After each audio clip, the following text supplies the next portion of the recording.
మంత్రి పొంగులేటి సుధాకర్ రెడ్డి గారు ఒక అంశాన్ని మిస్ అయ్యారు రాజు గారు. అదేంటి అంటే అమరావతి అనేటువంటి రాజధాని ఇప్పుడిప్పుడే అది అడుగులు వేస్తూ ఉంది.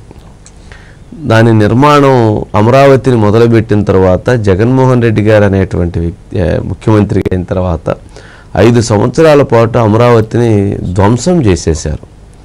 ఒక 5 సంవత్సరాలు ధ్వంసం చేసిన తర్వాత ఇప్పుడు మరలా దాన్ని అడుగులు వేయించేటువంటి ప్రయత్నాన్ని ఈ ప్రభుత్వం చేపట్టి ముందుకు తీసుకెళ్తుంది.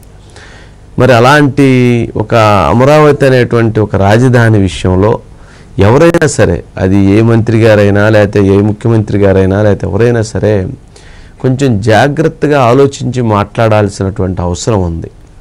ఎందుకు అవసరం ఉంది అని అంటే 29 రాష్ట్రాలలో ఇప్పటికీ రాజధాని లేనటువంటి రాష్ట్రం ఏది అని అంటే అమరావతి. మరి ఒక రాష్ట్రం రాజధాని లేక ఇబ్బంది పడుతూ ఉంటే ఆ రాజధాని పట్ల ఏ నాయకుడికైనా ఆ రాష్ట్రం పట్ల ప్రేమ ఉండాలి, అభిమానం ఉండాలి, ఆ ప్రాంతం అభివృద్ధి జరగాలి ఆ రాష్ట్రం అని చెప్పని కోరుకోవాలి. అదేవిధంగా ఇక్కడ రైతులు, మరి పొంగులేటి సుధాకర్ రెడ్డి శ్రీనివాసరెడ్డి గారు కూడా ఆయన ఇక్కడ చూడాల్సింది అమరావతితో పాటు రైతులను కూడా చూడాలి. ఎందుకనంటే ₹1 డబ్బులు తీసుకోకుండా దాదాపు 35,000 ఎకరాలని రైతులు ప్రభుత్వానికి సిఆర్డిఏకి ఫ్రీగా ఇచ్చారు.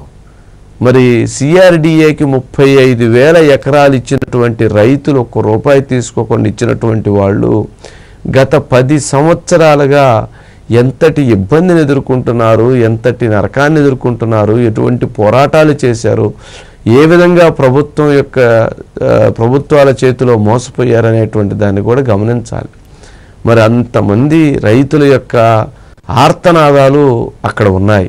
అంటే చంద్రబాబు నాయుడు గారి పిలుపు మీదకి ఇచ్చారు, ఆ రోజు జగన్మోహన్ రెడ్డి గారు దానికి అంగీకరించారు. జగన్మోహన్ రెడ్డి గారు అధికారం రాగానే 3 రాజధానులు అని చెప్పిన వాళ్ళందరి మీద కేసులు పెట్టడం, వాళ్ళందరినీ లాఠీ చార్జీలు చేయటం, వాళ్ళందరినీ వేడిపించటం, వాళ్ళకి అసలు అంటే ఒకసారి ఆ చరిత్ర గుర్తు చేసుకుంటే ఎవరు కూడా అలా మాట్లాడరేమో. సరే, ఇప్పుడు మరలా కేంద్ర ప్రభుత్వం కొంత నిధులు ఇవ్వటం, అలాగే ఆ రాజధానిని ఎటువంటి పరిస్థితుల్లో నిర్మాణం చేయాలని చెప్పిన కూటమి ప్రభుత్వం సంకల్పించి ముందుకు వెళ్ళటం, ఇదంతా జరుగుతున్న ప్రక్రియ. మరి ఇలాంటి సమయంలో వరదలు వస్తే అక్కడ అమరావతి మునిగిపోతుంది, అందుకని అక్కడ పెట్టుబడులు వెళ్ళట్లేదని ఒక మంత్రిగా, అందుట్లో ఈరోజు తెలంగాణ ప్రభుత్వంలో నెంబర్ 2 మంత్రిగా ఆయన ఉన్నారు, అత్యంత క్రియాశీలకమైనటువంటి బాధ్యతలు నిర్వర్తిస్తూ. మరి అలాంటి వ్యక్తి మాట్లాడటం అని అంటే అది అక్కడ ఆ రాష్ట్ర రాజధానిని అదేవిధంగా రైతులను కూడా అవమానించినట్లుగా భావిస్తున్నటువంటి పరిస్థితి ఏర్పడింది. అందుకనే దీనిపైన ధూళిపాళ్ల నరేంద్ర కుమార్ గారు, సీనియర్ రాజకీయ నాయకులు, ఎమ్మెల్యే ఒక కామెంట్ చేశారు.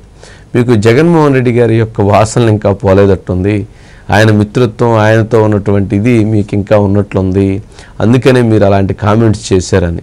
ఎందుకంటే జగన్మోహన్ రెడ్డి గారికి పొంగులేటి శ్రీనివాసరెడ్డి గారికి మధ్య ఒక అనుబంధం, వారిద్దరి మధ్య ఒక బాండింగ్ ఉంది. ఆ నేపథ్యంలోనే ఆయన ఇలా మాట్లాడుంటారు అని చెప్పని వారు కామెంట్ చేశారు. ఒకసారి ఆ బైట్స్ ఉన్నట్టుండే, ఒకసారి రాజుగారు ఆ బైట్స్ ప్లే చేయించండి.